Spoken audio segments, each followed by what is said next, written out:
Welcome back to another one of my reviews. Sorry I took a long time to review this one. It's just I've been trying to be able to get the free time in order to be able to see this. And, I'm going to be starting up school within less than a week. So, yeah, I'm pretty much trying to also organize, about, my back to school stuff and all the other, everything else that goes along with it. So today I'm going to be reviewing The Fast and the Furious presents Hobbs and Shaw, or simply just Hobbs and Shaw. Now, this is the first spin-off of the Fast and the Furious franchise, and it stars Dwayne "The Rock" Johnson and Jason Statham reprising their roles as Luke Hobbs and Deckard Shaw. Now, what is the plot of the movie? Boy, isn't that the million-dollar question. Okay, so, from what I've gathered, the plot is about Hobbs and Shaw teaming up with Shaw's sister because she ended up going on a mission to retrieve a virus called the Snowflake, and someone named Brixton Lore, a genetically enhanced super soldier, is after the virus as well, and they're currently on the run, and they're also trying to be able to figure out how to be able to make sure that it doesn't spread around the population, while also trying to work together as a team. Yeah, I hate having to start out with negative, but on paper, this plot does not sound all that great. In fact, it very much sounds like a plot very similar to another action film, Mission Impossible 2, which also happens to involve a virus, among other things. So, yeah, but also, if I really had to have any more critiques with it, I really did feel like the whole part in which they go to Samoa at the end kind of felt like a bit much, because there's a particular action sequence that happens near the end of the second act that feels like the ending of the movie, but it just keeps on going afterwards because they want to be able to tie into the whole Fast and the Furious theme of how family is important and all the other good stuff.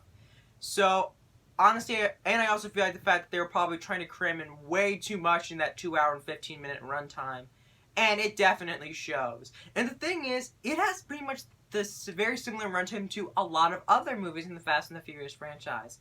In fact, I'm pretty sure that's the exact same runtime as one of the previous films, Fate of the Furious. But, yeah.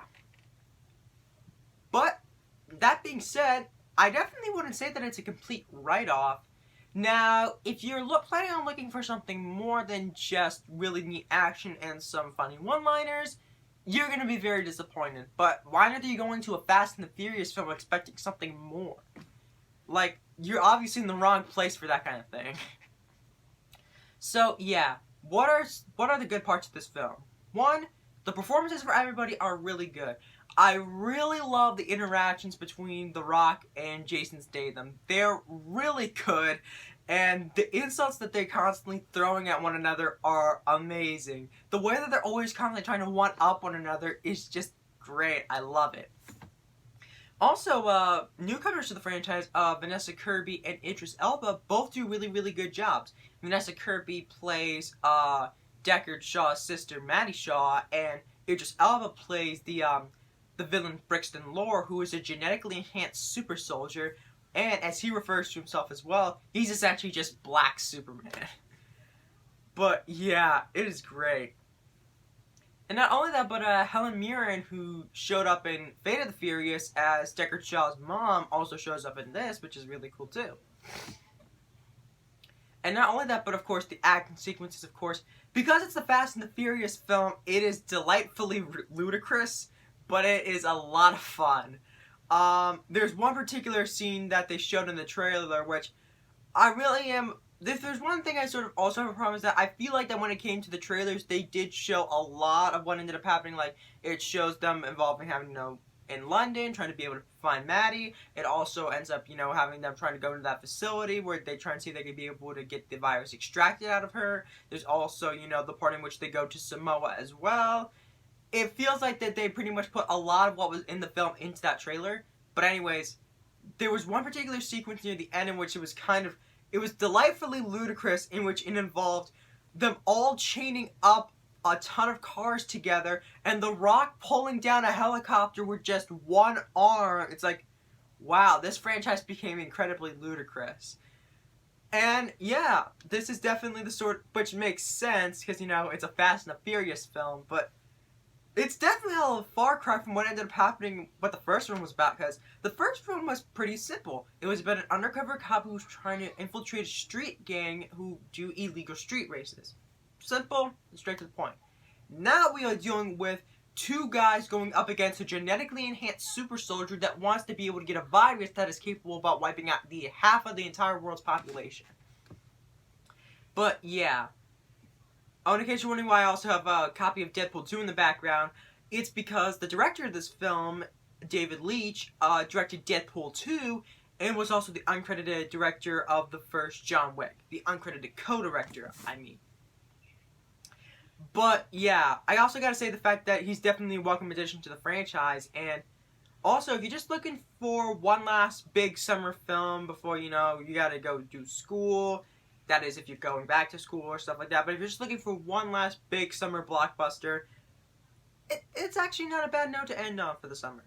Oh, and also one other thing too, there are a lot of cameos that end up happening in this film that I'm not going to reveal here, but I'm going to tell you when they happen. The cameos are, there's an agent who ends up recruiting Hobbs, there's the agent who recruits Deckard Shaw, who I will probably have to reveal later on because you guys probably aren't going to know who he is, and there's an air marshal which is very familiar because he's worked with The Rock on several previous films, and in fact he's actually going to be working on The Rock again with another film that's coming out later this year, but I'm not going to say what it is. In case you're wondering who that agent was who ended up recruiting Shaw, he was played by Rob Delaney, and Rob Delaney actually worked with David Leitch on Deadpool 2. He was Peter, aka the guy with the mustache who had no powers because he wanted to join because he thought it looked fun. He just saw the ad. So, yeah, those are 3 cameos that you gotta look out for because they are definitely great.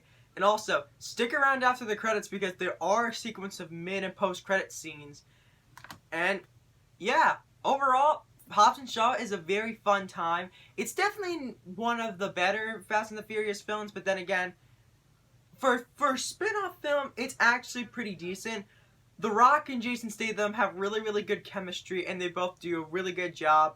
There is a reason why they put this much money into a spin-off with these 2 characters in particular. So, yeah. I'm going to give Hobbs and Shaw a 7.5 out of 10. Also, one other thing. I want to go and mention something real quick. Remember how my Godzilla review, I ended up giving it an 8.5 out of 10? I think the main reason why I gave it such a high score, well, not the main reason, but one of the main components why I gave it a higher score than normal was because I felt a bit upset about how it was critically more mixed than the original Godzilla and how it didn't make as much money as they wanted it to. Like, it had a budget of around $200 million, yet only made about $386 million worldwide. So technically it was a box office disappointment, but yeah, the more I really think back on it, and I actually watched it not too long ago, because it was still in theaters at the time, I realized the fact that, yeah, it's good, but it's not as good as I remember it. So I'm going to retroactively take that 8.5 that I may or may not have given it, and I'm going to scale it back by at least 1 and give it a 7.5, because it's very much like Hobbs and Shaw. Like, if you're coming into this movie expecting something amazing, like you'll find the meaning of life to it, you're definitely in the wrong place. Like, if you're in a monster movie or in a Fast and the Furious film, you're definitely not going to get much. But what you'll get is, if you're looking for a fun time, then you'll get a fun time. So, yeah. This is pretty much going to be the last review that's going to be coming out for a while for me, because I'm going to be starting school soon, and that's definitely going to take a huge priority over making videos. So I'll still make videos, but I probably won't be able to make as many as I did this summer alone, because, I got to, deal with school and stuff like that. But, yeah, and also there are pretty much no other movies coming out this August that I have any intentions to review. Sure, Scary Stories in the Dark seems fun, but it's definitely not something that I'm willing to give a review about. I'm 100% not seeing Dora and the Lost City of Gold, because who was asking for a live-action movie about Dora the Explorer? Like, nobody wanted that. Like, for real. And also, Angry Birds 2. Sure, for some reason, it may not hold the highest gross. It's not the highest rated video game movie on Rotten Tomatoes at an 81%, which is ridiculous. But, yeah. I'm not going to be reviewing any of that. I'm not going to be reviewing those movies, but yeah. So yeah, just thought I'd mention that real quick. And as always, stay gold.